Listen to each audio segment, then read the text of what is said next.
Welcome to the Online SuperCoach podcast. Today, we have a special guest. He's the president and CEO of Gym Pillars. He helps gym owners achieve their personal and professional goals. So I'm really excited, Mr. George Liu. Welcome to the Online SuperCoach podcast. Thanks for having me, brother. Excited to be here. Oh, yeah, me too. I'm really excited to have you here. We'll get to that in a minute. But first, before we get started, I just want to ask you if you have a phrase or a mantra that kind of really motivates you to get you going in the day. Yeah, 100%. I think for me, it kind of varies from time to time, but the one that's speaking to me at the moment, especially given the past week and a half, super cliche. You guys have all heard it. Yeah. Whether you can or you can't, you're right. Either way. So Yep. I say that all the time to people. Whether you can, whether you think you can, you think you can't, you're right. 100%. Yep. Yeah. That's a good one. Yep. I've heard that. Was that that might have been a Ben Franklin one. I'm not sure from which that sounds like a Franklin quote.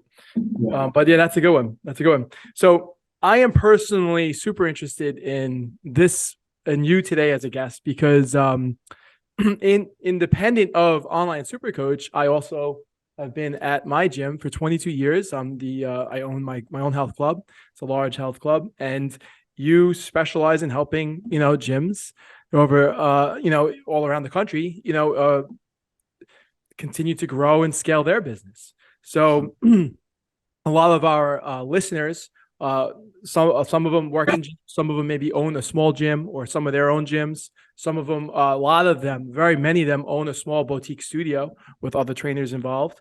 So this is super interesting for me. So before we kind of get going here, if you could want to give the audience a little bit of your, career chronology, like a brief, chronology of how you kind of got into, how you founded Gym Pillars and, what led you to that. Yeah, 100%, brother. Do you want the long version or the short version? Well, I guess I'm anxious to get into more of some other stuff. So let's get kind of like maybe just how long is the long version? I don't know. I usually just flow, but I'll keep it short. No worries. So the short version is so I was actually, and this is relevant, I promise. So I was born in Japan and I was raised in China. So I moved around a lot when I was a little kid, right? So my childhood was split kind of between two countries. I didn't move to the US until I was about 10 years old, grew up East Coast. And amongst all those changes, when it comes to moving or the schools, I'm sure you can see how during the formative years, it could be a little rough, right? Especially because when you're at an earlier age, all we want really is to be accepted by our peers, right? So for me, when I came to the US, I didn't speak a word of English. So it was really challenging for me to just like branch out and really form my friend group and so on and so forth, and feel like the self-esteem and self-confidence that I had when I was back in China. So that really took a toll on me over time, right? And it's one of those kind of like insidious things where it wasn't like one thing that happened. It was just over time, just like a buildup of a self-dissatisfaction, like this amount of pain, if you will. And you fast track that, the way I carried myself throughout elementary, middle, and even high school, I just never applied myself for anything. And so traditionally in the US, Asians have a stereotype of being super smart. So if anything, I wanted to be the opposite of that, so I could be accepted by my peers. So I self-sabotaged a lot until I turned 18. One day, I just had this moment with myself, and I was like, "Dude, I just straight up don't like you. I just don't like you, dude." And that bubbled up, and it was like a really hard realization. And from that point onwards, I decided to do something to change myself. So I started working out, ego lifting with a couple of my buddies, and within like 3 weeks, dude, for the first time, I saw like results from the work that I was putting in. I went from like 134 pounds soaking wet to 146 pounds, and I was hooked. Right. And people were like, "Oh, shit, you've been working out?" And I was like, "Yeah." So from that point onwards, I was hooked onto fitness. When I went out to school, I built my own major. Even after I graduated, health and fitness became a huge piece of my life.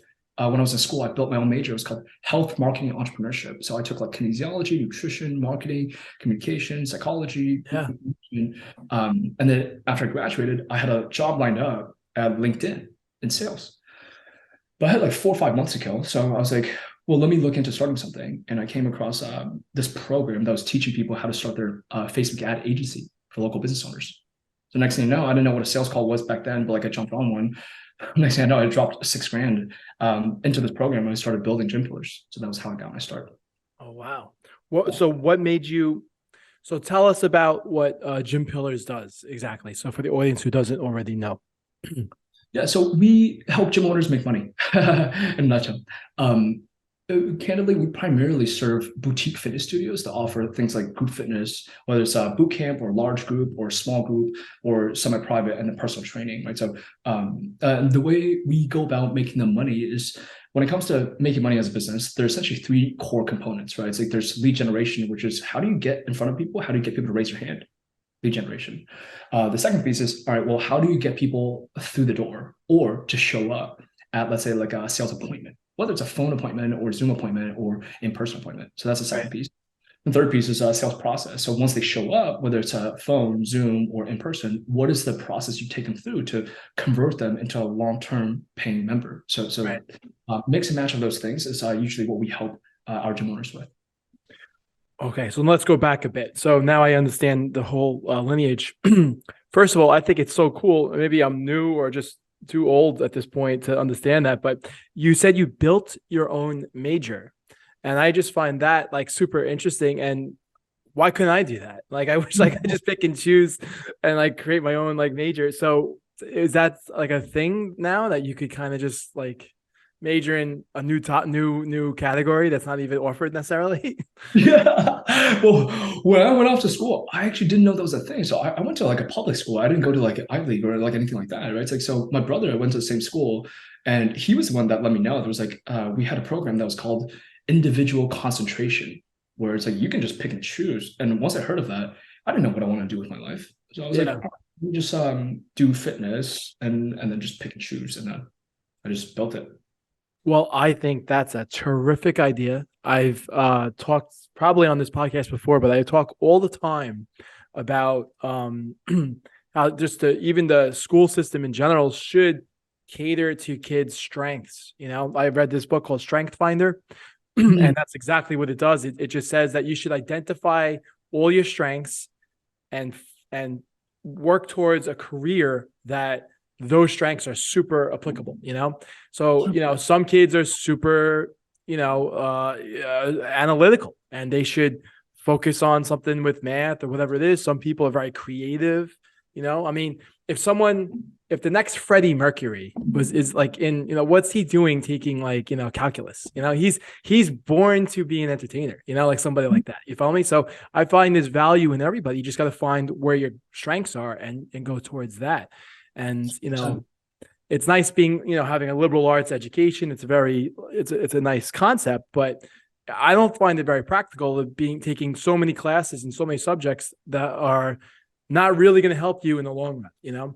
So I 100%. think that's such a good idea that's in the high school and middle school level, I guess, but in college even more so, you should be focusing on the things that you need to do. Why are you taking art in college if you're going to criminal justice, like it makes no sense.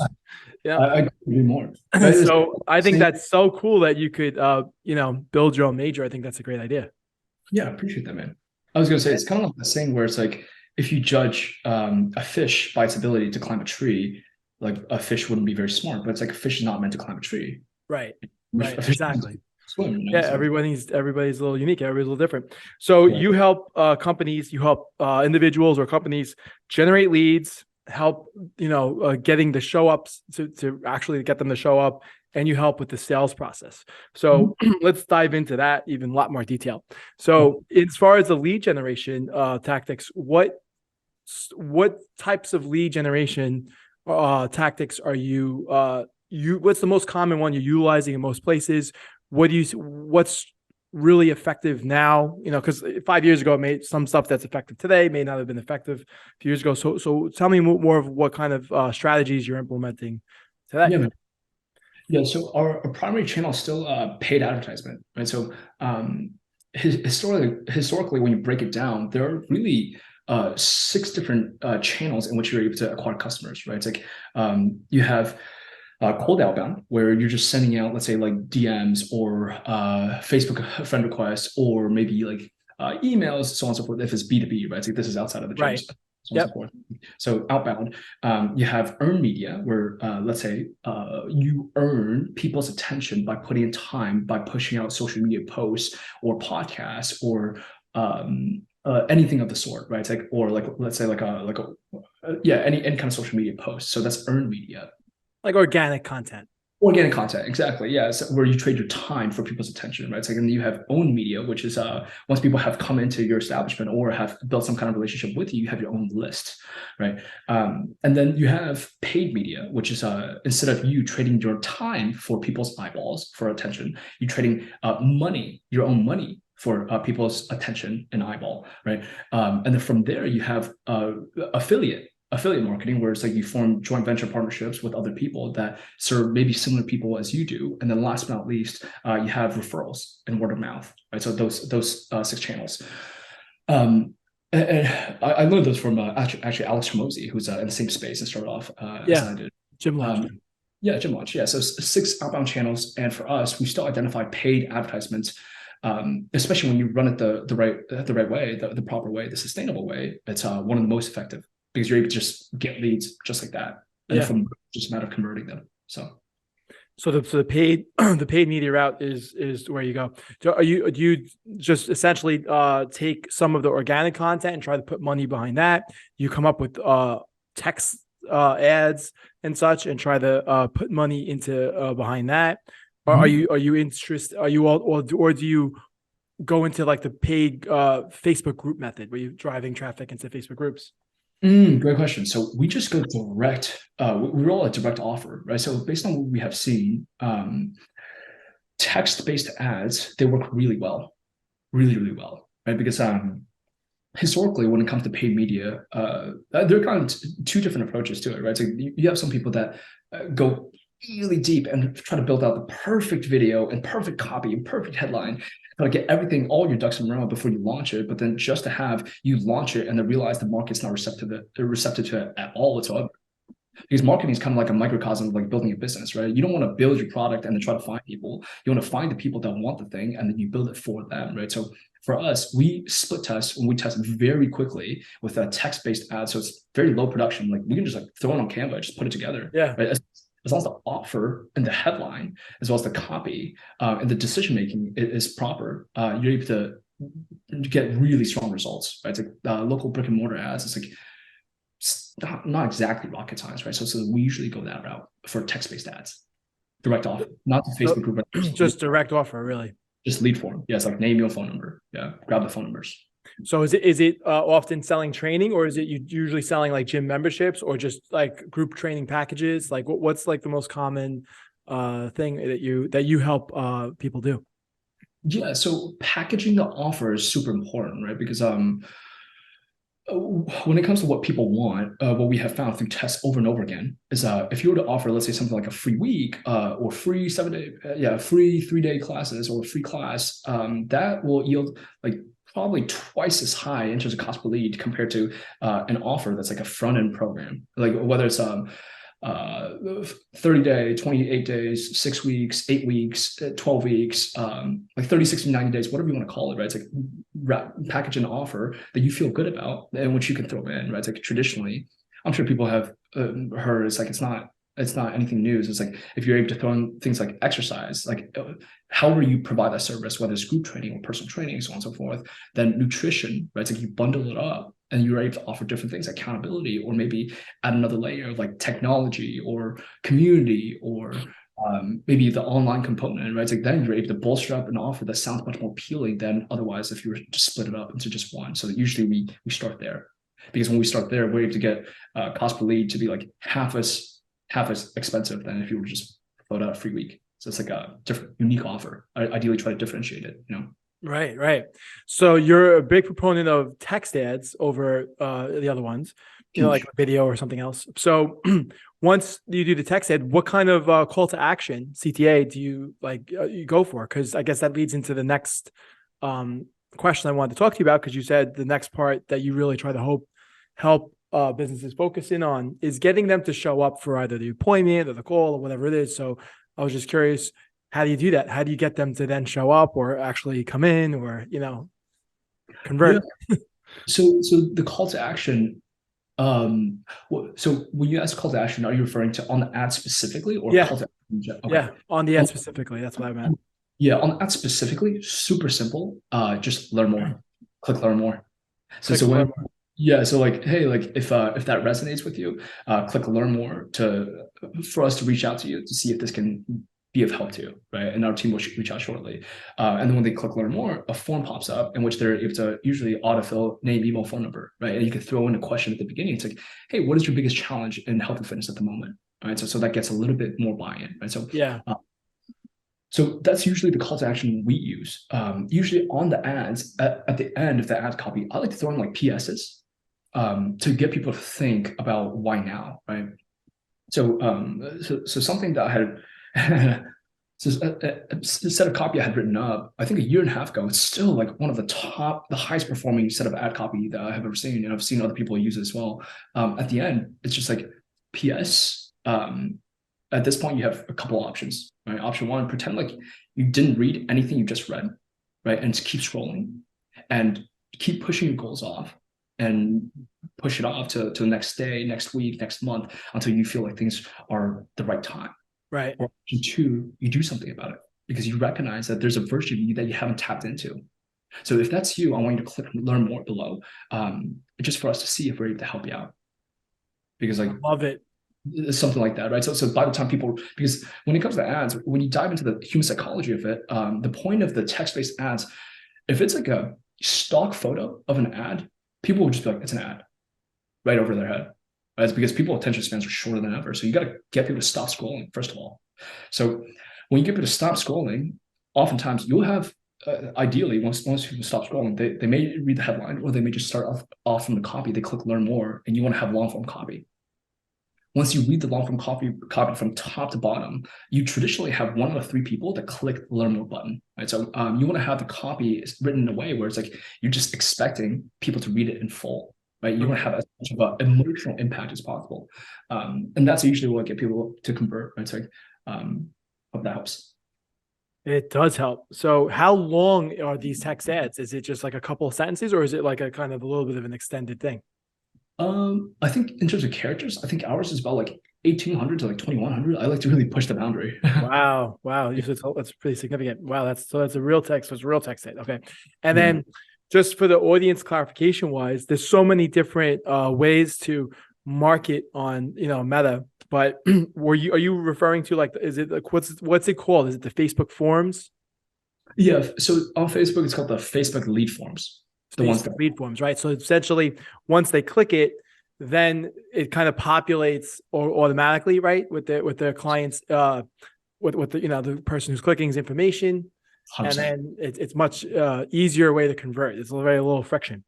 And then you Yes. alluded to that. Then you ask them a few other questions after they click it, and that's something that's available in Facebook or Meta, what have you, or is that an additional like third party like service you're using to do that type of questioning?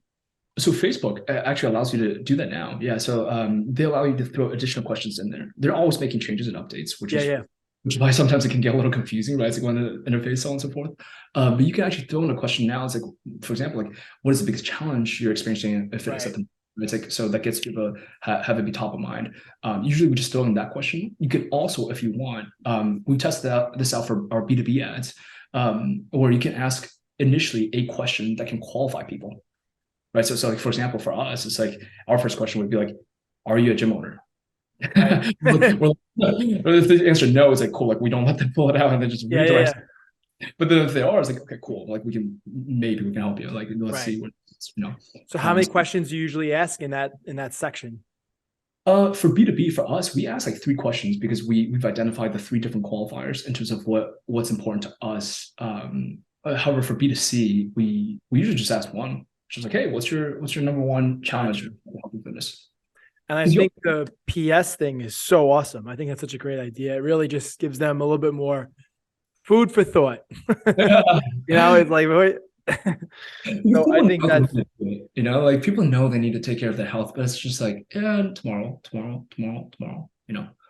So so they click through the form, and then I guess now you receive their information that they click through the form. So then what? Are you just starting to call them, like kind of?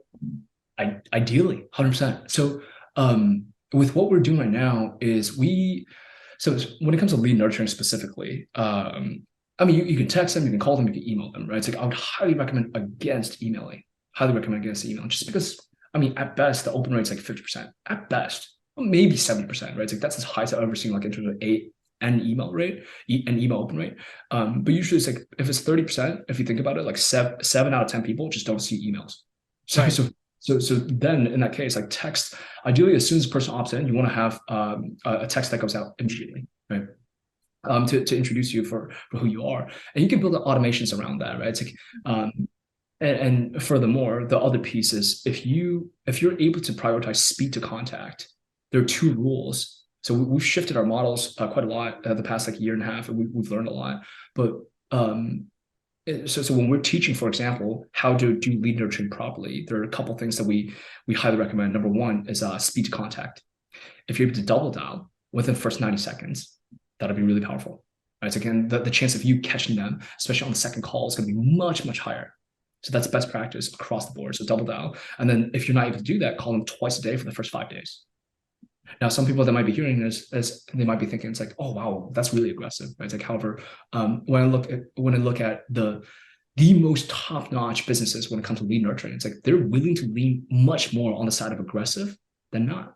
Because Exactly. ultimately, what you're fighting for is not for you to make your business. What you're fighting for is the other person taking care of their health, which they have kept kicking the can down the road for a long time.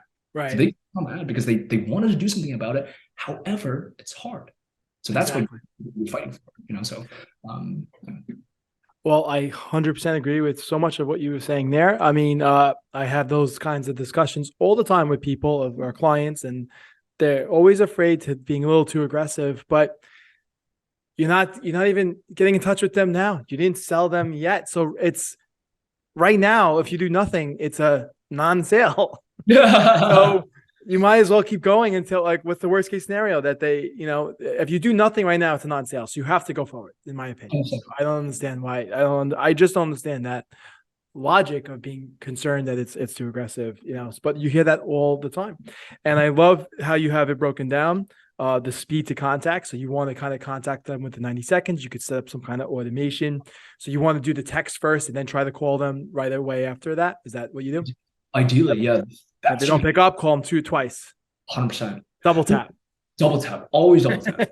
And also, furthermore, there's a challenge that we have come across as of recent, because like, so in the past 4 or 5 years, anyone that has ever worked with pretty much any marketing agency when it comes to local brick and mortar business have probably used a tool called like Go High Level. I don't know if you've heard of it. Yeah. Yeah, so Go High Level. So it allows two-way text, two-way call, two-way email. It's a game changer, Yeah. So really powerful stuff. And the service provider that they lean on for their API, like in terms of texting and calling, it's Twilio. Yep. Twilio, the leader in the industry, right? So one of the things I recognize is that, and we saw this with our B2B phone numbers that we get from Go High Level, is that it's something like to the tune of like 70 to 80% of Twilio numbers are now marked as spam. So like when you can grab a new Twilio number on Go High Level, you make a call, it just shows up for the prospect as spam likely right from the get-go. So for us, it's caused to be like a huge pain. And that's one of the reasons why getting people in the door has been more challenging compared to 3, 4, 5 years ago, right? It's like because that's also at a disadvantage. So by you double tapping, if they pick up the second call, they'll see that's not a robocall, Right. because the point of the spam likely, it's not to block people like you and I that are looking to grow our business and help people. It's to block off the companies that are ripping 100,000 calls a day to like Yeah. people who have never opted in. It's like that's what it's for. So something to keep in mind. Yeah, 100%. I totally agree. So this is all good stuff. I love the double tap. I don't know if you said that or I said that, but that's such a cool idea. We call it double tap. So is this something that your business does? Is you go in and you help set up these automations for your customers? So we did that, and candidly, we started moving away from that direction last year, especially in April, because one of the things I was seeing was that tools are just tools. Tools, if people aren't using the tools, then it's just not being used. Right. So for us, like as a marketing company, one of the things I have always stood by from the get-go is just results earlier on, because That's why we were performance based for a couple of years. And how I started the business was like, hey, like, listen, don't pay me anything. Let me get you results. Then you can pay me to build up reps. Right. However, one of the things we were seeing is that even when we were setting it up for our people, if they weren't making calls, nothing's getting done. Right. And it would turn from like a win-win in a performance base to lose-lose. So like so I got really frustrated last year and I was like, God damn, like we just need to do it. We just need to do it. So we started building it out. So we've essentially fleshed out. At this point, I've tried to build out a call center twice. Both times I failed. And we shifted over to text-based booking center. And the results are pretty strong. It's like 70-80% of what calls can do, except much more efficient and much more scalable on our end. Yeah. So the last time we did it with calls, I had hired like 7 reps. They're just ripping it through, like each making like $400 a day. And it was working. The results were there. However, for me, I just pushed the boundaries and wasn't profitable for us. Like we were just losing money. And so we switched over to this booking center where it's like just by text, where we just drive people through the door to in person. And now we recently, like about a week and a half ago, I made a pretty big investment to jump in with this group. And we just got access to our new dialer. It's like an AI-based dialer yesterday, in which now we're looking to bolster calls on top of text once again, just to see how much bigger of a lift we can provide to get people either through the door or over the phone or Zoom. And another thing we're actually, sounds crazy, but another thing we're rolling towards is because we realized like if we're going to go the route of done for you, like we might as well go freaking all in. Right. So one of the things I was going to keep it on the hush hush, but like working the back burner is us looking to do end-to-end acquisition, because we know we're good at that. But it's like for one of our team members, because we have 3 team members that were ex-gym owners. Like one of them actually owns an online, well, 2 of them owns an online fitness business on the side, and I'm like totally cool with it. One of them, we run ads for him. So like when we run ads, like in the past 30 days, he's able to $900 and make 12 grand. $900 make 12 grand. So like, because he can close, he's been through gym launch, he's been through all the programs, he's been for 10 years. So our thought process now is like, well, what if we just ran lead gen and then nurtured the leads and then closed high ticket for a whole year-long package for gym owners, and sent people after they have signed up over to them and send them a check. So that's what we're building on right now. So yeah. Well, that sounds really, really good. A lot of gyms could probably be interested in doing something like that. The AI program that you were talking about, the dialer, I was just curious, like, what does it do exactly? And I was a little unclear. Is the purpose of that to try to get them to book a call? The purpose of that is to get people to book and show.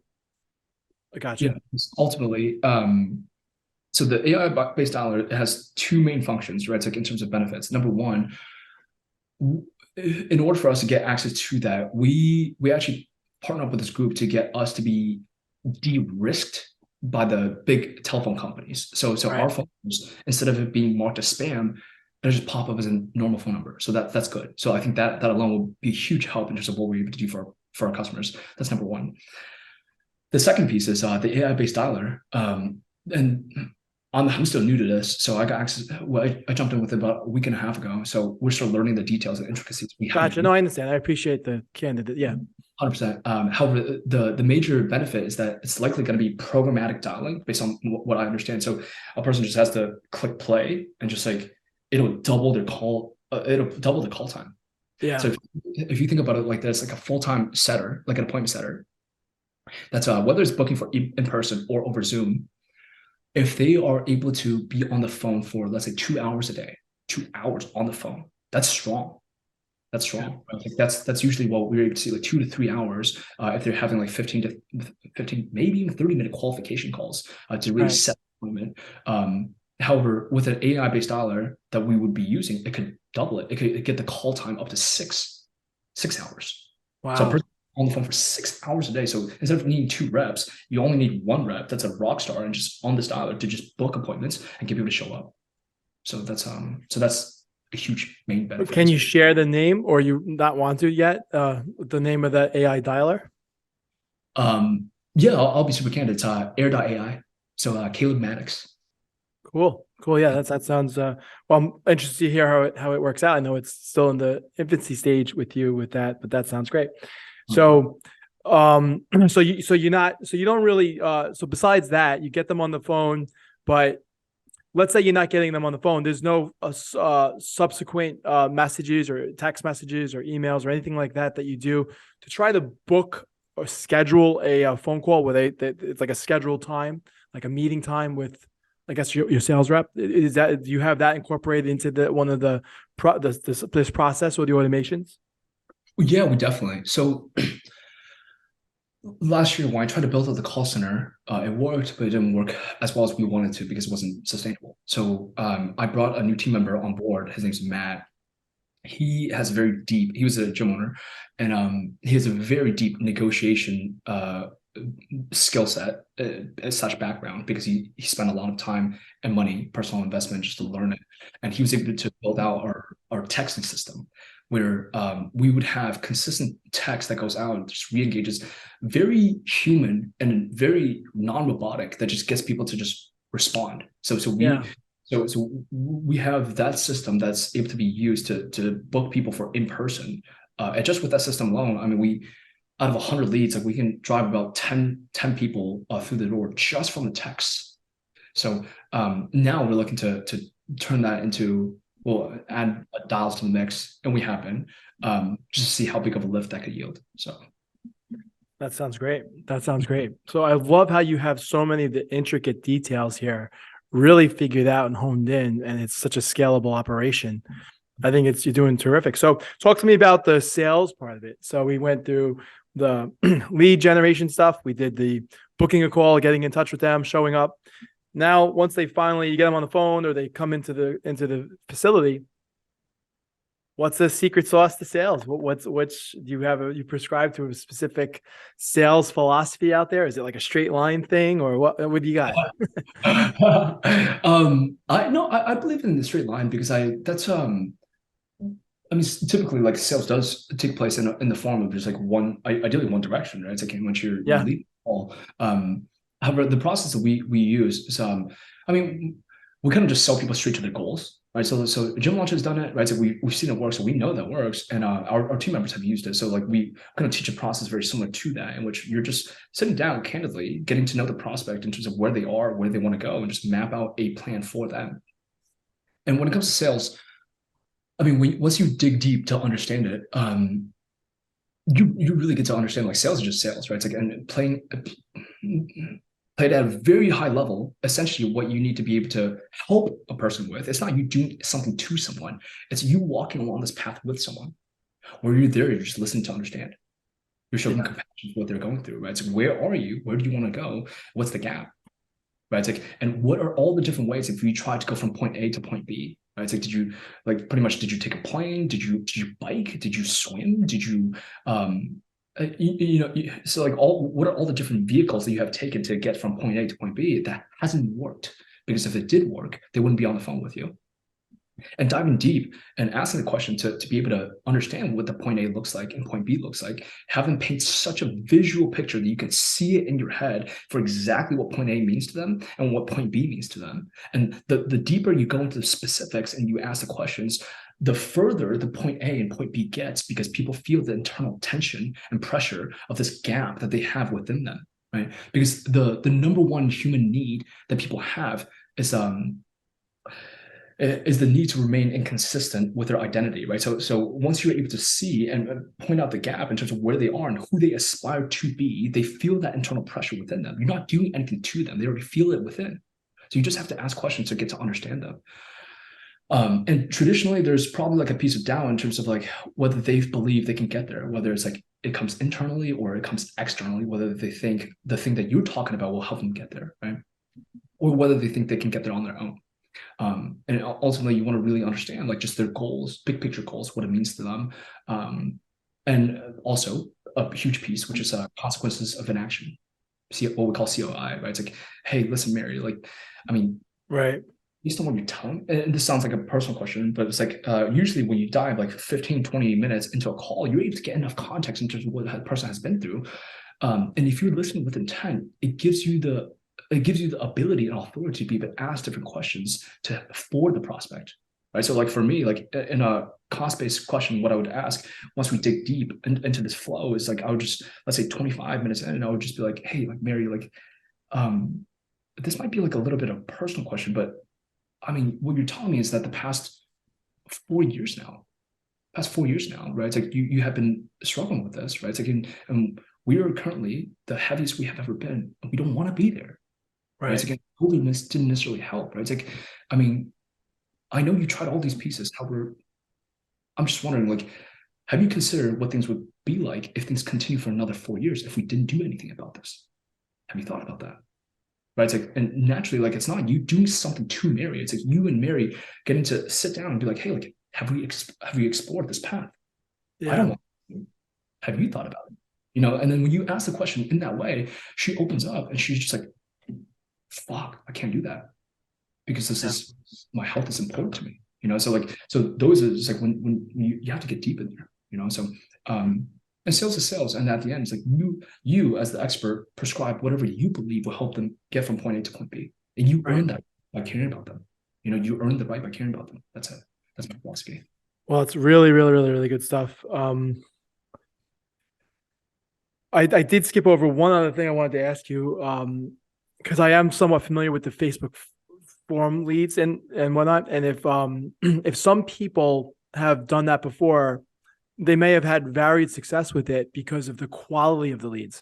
Do you find that the Facebook forum method is desirable because it's you know it's very it's like probably one of the more inexpensive ways and easier ways to kind of get leads very easily, very quickly with a little bit of money. But at the same time, do you find that quite often the quality of the leads is really not there as far as other types of methods where they're a little bit more nurtured? Hmm. And, Sure. and if you do, what percent of the leads that come in is a obtainable and healthy closing percentage of the leads that come in? So if you put a thing out there and there's 100 people fill out the form and you have 100 people on the list, what percent of those you think you could get converted into some kind of sale? Such a good question, man. So I don't have this belief that Facebook lead forms yields a worse quality, right? It's like, and some people could argue against that, right? It's like for me, I don't personally have that belief because ultimately what I care about is for, let's say, when we take someone on as a partner, what I care most about is return on ad spend. Exactly. I don't care about leads or appointments or even shows or even closes. I care about like what's the return, like how a dollar goes in, how many dollars comes out for them. That's what I care. Good idea. So for us, ultimately, what we see, because we've always used, well, not always, we used to use funnels, but somewhere along the line, I mean, with iOS, tracking and all of those became a headache, and also for Facebook lead forms, it just simplifies things because there are less variables. Right? So rather just cut all the variables out, just like and use something that's the simple. We know for a Facebook lead form, compared to let's say a funnel, Facebook lead form will always convert about, let's say, 15, sometimes 25%, depending on the market, depending on how often ads have run before. Right? And that's a gold standard. It's like ideally for a landing page, you want a 10% conversion rate. Like that's good. You know, so Facebook lead form already does just that. That's interesting.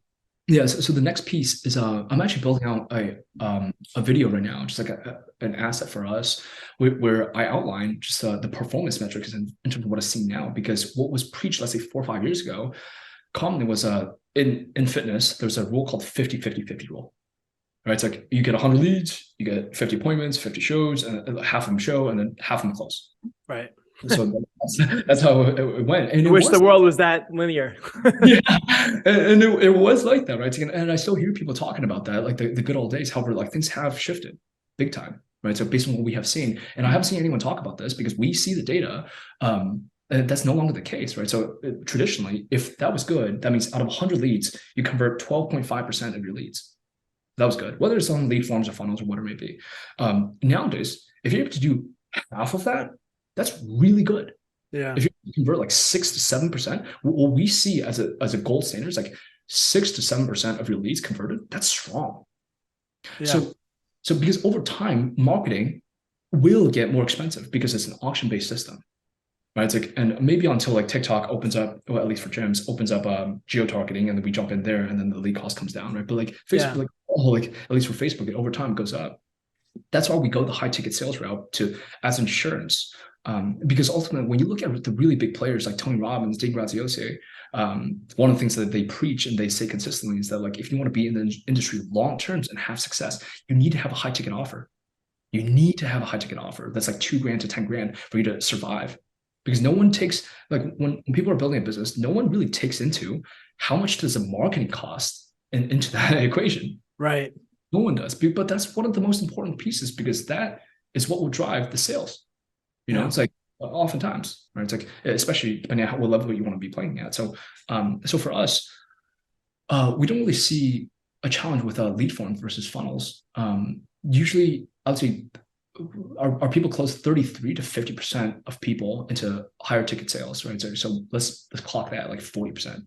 And another thing we're looking to do right now is offer kind of like this AI-based financing tool that's at the point of sale. Because one of the things we're realizing, and this shifted my belief, and candidly, it's still with that group, Caleb. He's truly a savant, by the way. Like the kid's 21. He built his first $1 million business when he was like 16. He's the last 9 months they've scaled the business up to like 4 mil a month, right? So like Wow. truly crazy. Like I'm just learning so much from him, right? It's like truly a savant.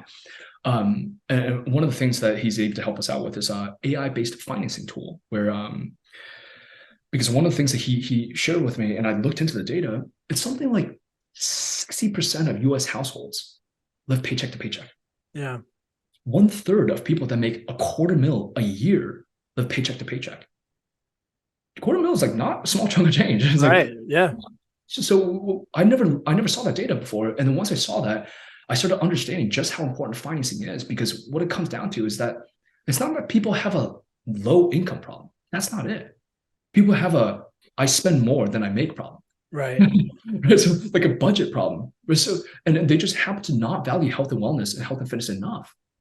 So instead of putting that $200 a month out of their entire pie of budget towards health and wellness, like a gym membership, they'd rather just put that towards like drinks with the girls, or like clubs, or like cigarettes, or junk Right. food, right? It's like or increased health insurance cost, right? It's like candidly. So one of the things we're seeing right now is like, well, what if we're able to offer financing for people to like get them to take control of their health once for all, period? Like, would that change things? I think so. So that's why we're testing out something, let's say like a year-long program, giving people the ability to pay it off of like 2, 3, 4 years. Because if they just commit one time for a whole year, they can do so much good with their body. So that's what we're seeing. You know, so Well, that's really so you briefed along. You mentioned targeting. I was just and so I don't think we discussed that part of it because I'm still staying with the forums. So you're saying you see just as good, if not better, results from the forums versus like a funnel as far as the quality of the leads. So is that like, do you have a special secret sauce or a strategy as far how you approach targeting? Because you maybe reminded me of it when you mentioned that about TikTok, about targeting the people on Facebook as far as like the audience you're looking for, like how far, granular do you get? we do. However, this is the crazy thing. It's not the way that you think. Um, so for example, in Facebook ads, like they're traditionally like you can talk about interests or behaviors or demographics, so on and so forth, or you can keep it, for example, broad, and you give Right. the AI like more space to like more wiggle room.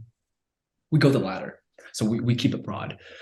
The way we decide targeting, and this is something that so I'm part of a community with like 500 plus agency owners, right? It's like in which I'm like a head coach there as well. And one of the things I was seeing is like no one was doing what I thought. It was like could be a good idea. So like I even asked my coach about it. He was like, no, it's not worth it because for brick and mortar, it's like Right. the size is too small.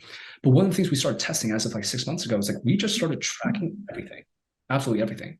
So like we tracked each ad row by row, and we tracked the leads that came in from the ad, and also the appointments, the shows, the closes, the revenue contracted, the revenue Right. ROAS, right? So line by line, be able to see down the pipeline, kind of similar to the tool Hyros is able to do it, except we can keep it even more granular. We've never done that before. We didn't think it would make a difference. So once we did that, it rocked my world. because like Broad search was outperforming the granular one. not even that. So one of the things I experienced earlier on, even when I was selling for gyms, was like when you run ads, like I'm sure like sounds like you've been in the game for a while, right? It's like when you run ads, I'm sure you have gotten different waves of people, different groups of people sometimes. Like sometimes you can get like getting moms, they're overweight, and then sometimes you're getting dads. Sometimes you're getting like younger crowd, the college kids, right? It's Right. like sometimes like unemployed people, right? It's like they're just looking for free stuff, right? It's like all those patterns.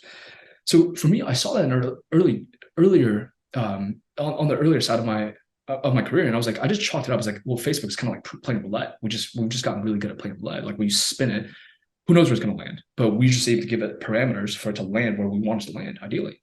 So we were always optimizing for cost per lead. But once we started tracking this data, it was insane because amongst the ads, you can have ads that are getting you the lowest cost per lead. However, none of them convert. None of them convert. Right. You can have them in the middle of the pack, and none of them convert. Right. And you can have them really expensive ads, like $25, $30 cost per lead. None of them convert. Also, you can have any one of the ads amongst these three ranges really convert. So like we always had known, okay, when we launch a set of ads, Facebook's algorithm plays a role in terms of, okay, who does this serve to? Like the way I have grown to understand it, it's like, let's say in a market of 100,000 people, right? When you launch a set of ads, it's not going to reach out to all 100,000, depending on your budget, right? It's like let's say if you're just putting like $10 a day, you'll be probably reaching about 600 a day. Right. So who decides which 600 out of the 100,000? Who decides? Facebook. Right. And so I knew obviously that was like a variable. However, I didn't know how big of a variable that played. And what I found was that Facebook literally decides everything. You can launch 5 the exact same ads, and just off of Facebook's algorithm, it'll just go to 5 different audiences, regardless of your interest, because Facebook will just decide. Whenever you launch it, You like to keep it broad and trust the Facebook algorithm to do its thing. Yes, but the crazy part is like you have to be able to track it, because if you don't track it, then it's like you don't know, because all these 5 can be exactly the same. You could keep the same creative, same headline, same copy, same offer, same targeting, everything, and 5 different set of results. But if you don't track down the line, which we didn't, you wouldn't be able to know which one of these 5 are winners, if any of them. Right. But assuming you do track it, I mean, seriously, you literally keep it as broad as possible. There's no targeting at all, male, female, region, income, nothing. There's zero. I mean, there's interest, there's zero behavior. You don't input any other anything in it. You keep it kind of totally broad. So when we say totally broad, we separate men and women, right? So, and also like age. That's it. Yeah, men, women, and age. That's it. Women and age, like yeah, just like those 2. Wow, that's really, really interesting. Yeah. Well, this was a very interesting conversation for me, and I think it's also interesting for our audience because what George is talking about is a really easy way for somebody to try to set up on their own, a Facebook ads campaign, which is not very expensive. It's essentially it's using some money to go towards text ads, which are very easy to develop. It doesn't take a lot of production. He gave us his little trick of using the PS at the end, which I think is so cool. So the Facebook forms is really the way to go with that because it's kind of very inexpensive. But the most important part, no matter how great that ad is or how many people are coming in, if you don't respond to them very, very quickly, like within 90 seconds, I think George said, then it's kind of, you're throwing money out the window. And if you do respond to them, don't forget to double tap. That's a great way to beat the system when they think you're spam. So that's also really good. And then George also talked about how, the text conversations are you just keep it human and just to text back and forth. And that's a great way to kind of convert them into maybe booking an appointment or just getting in touch with them in general. And then, of course, last but not least, sell people straight to their goals, sell what their goals are, sell them what they're looking for, and just care about what their goals are, and then you'll likely get the sale.